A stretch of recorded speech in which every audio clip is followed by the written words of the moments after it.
November 16, 1969, Curtis Hixon Hall, Tampa, Florida. B.B. King had opened the show.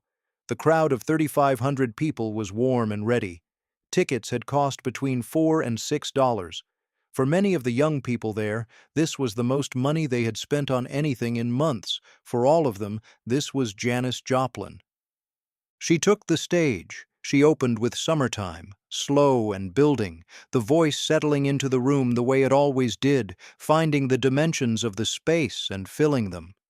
The crowd moved forward. About 500 people pressed into the aisles to get closer.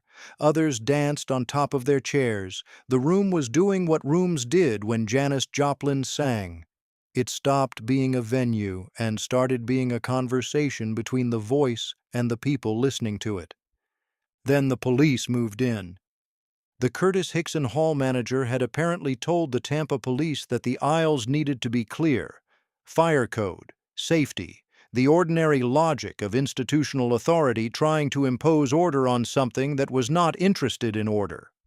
Officers began pushing people back, using their bodies, their hands, their presence to force the crowd from the aisles into their seats. The crowd resisted, not violently, just with the specific resistance of people who came to hear something and were being prevented from hearing it properly. Then Detective L.F. Napoli raised a bullhorn and started shouting at the crowd through it, mid-song, while Janis Joplin was still performing. She stopped, not the band. The band kept playing, but she pulled the microphone close, and she turned toward the officer with the bullhorn, and she said into the microphone, into the amplification of the entire hall, to the 3,500 people who were there, "Don't fuck with those people." The hall went quiet. The officer stared at her. She stared back. He demanded she tell the crowd to return to their seats. She said, "I ain't telling them shit." There is a photograph of Janis Joplin that night. She is on the stage with the bullhorn officer at the edge of the stage, and she is pointing at him. Just pointing. Her arm extended, her finger direct, her whole body aimed at him like an accusation. She also said, at some point during the confrontation, "Hey, mister, why are you so uptight? Did you buy a $5 ticket?"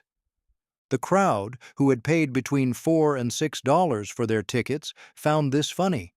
Some of them were still laughing when the police escalated. Sergeant Ed Williams, the officer in charge that evening, got a warrant for Janis Joplin's arrest on charges of publicly using vulgar and indecent language. The specific language, that phrase she had said into the microphone. 4 words, addressed to an officer who was shouting at her audience with a bullhorn while she was trying to sing. She was allowed to finish her concert, 7 songs total. When she walked off stage into her dressing room, the police were waiting. They arrested her, handcuffed, in the dressing room, still in the feather boa. She was 26 years old. Here is the context that makes this story more than a rock star behaving badly. In 1969, the relationship between concert audiences and law enforcement was not a neutral one. The late 1960s had seen a shift in how police handled large gatherings of young people, particularly young people who looked like Janis Joplin's audience. Long hair, unconventional dress, music that came from black artists and had crossed into white counterculture. The people in the aisles at Curtis Hixon Hall were not a safety hazard. They were people who wanted to dance closer to something that moved them. The police, pressing them back to their seats with their bodies and then with a bullhorn, were not protecting public safety. They were asserting authority over a room that had, for the duration of Janis Joplin's performance, temporarily belonged to something else. She understood this. She understood it the way someone who grew up in Port Arthur, Texas, understood authority, as a system that decided who belonged where and enforced those decisions regardless of what the people affected thought.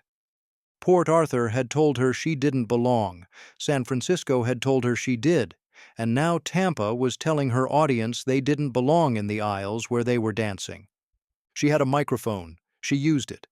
Bail was set at $504. She paid it. She was released. The charges went to court. The judge ruled that her statements from the stage were protected free speech. The charges were dropped. In the legal record of Hillsborough County, Florida, Janis Joplin was vindicated. She had said something true. The police had tried to silence her for saying it.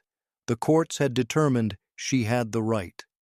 The 4 words she had said into the microphone, addressed to an officer who was using a bullhorn to shout at people who had paid to dance, were protected expression under the First Amendment of the United States Constitution. She had known this before the judge said so. She had said it anyway, knowing she might be arrested. She was arrested. She was right. There is something that needs to be said about the specific nature of what she did. She was mid-performance. She was in the middle of building something, the specific architecture of a Janis Joplin concert, which took time and energy and required the full participation of both the performer and the crowd. The aisles filling, the chairs being danced on, the crowd pressing forward. That was not a problem. That was the concert working correctly. She could have ignored the police. She could have kept singing and let them do what they were going to do. The show would have continued. The audience, compressed back into their seats, would have applauded at the end. Nobody would have been arrested. Instead, she stopped. She turned. She pointed. She said what she said. She knew there would be consequences. There always were, when someone in a position of visibility used that visibility to say something to authority that authority didn't want said. She had watched enough happen to enough people to understand the math. She said it anyway. Because those people, the ones in the aisles, the ones dancing on their chairs, the ones who had paid their $4 to $6 to hear something that moved them and were now being told to sit still, those people were hers. Not hers in any possessive sense, hers in the sense that she had made a promise to them when she walked on stage. The promise was, "For the duration of this, I will give you everything I have, and nobody is going to take that from you while I am standing here." A police officer with a bullhorn was trying to take it. She used her microphone. There is a version of this story that focuses on Janis Joplin's arrest record, a rock star who used profanity and was arrested, the mugshot, the court appearance. That version is accurate. It is also completely wrong about what actually happened. What actually happened was this. A woman on a stage saw people being mistreated by authority and used the only weapon she had, her voice, amplified, to stand between them and that authority. She paid for it. She was vindicated, and she went home and kept touring. No interview the next day where she described herself as heroic. No publicist statement about her commitment to civil liberties. No strategic deployment of the arrest for image purposes. Just, don't fuck with those people. And then the consequences, and then continuing. The people in those aisles at Curtis Hixon Hall on November 16, 1969, are in their 70s now. Some of them remember.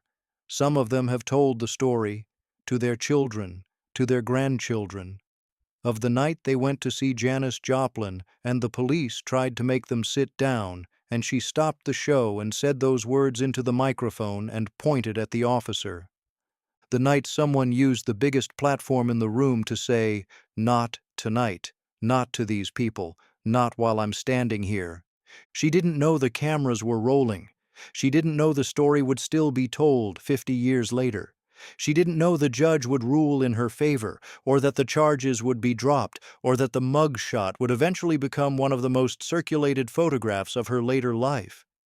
She just knew that somebody had to say it, and she was the one with the microphone. Here is what this story asks you. Have you ever been in a room where something wrong was happening, and you had the ability to say something about it, and you had to decide whether to speak? Janis Joplin was 26 years old.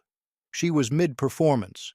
She was building the thing she was known for building, the specific communion between herself and her audience that made a Janis Joplin concert a Janis Joplin concert.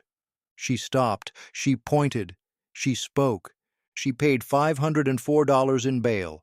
She won in court. She kept touring. And somewhere in Tampa, Florida, 55 years later, there are people who were in those aisles that night who still remember the moment a woman on a stage looked at a police officer with a bullhorn and said the 4 words that got her arrested. Don't fuck with those people. She meant every one of them. Subscribe. The next story goes somewhere nobody has taken you before.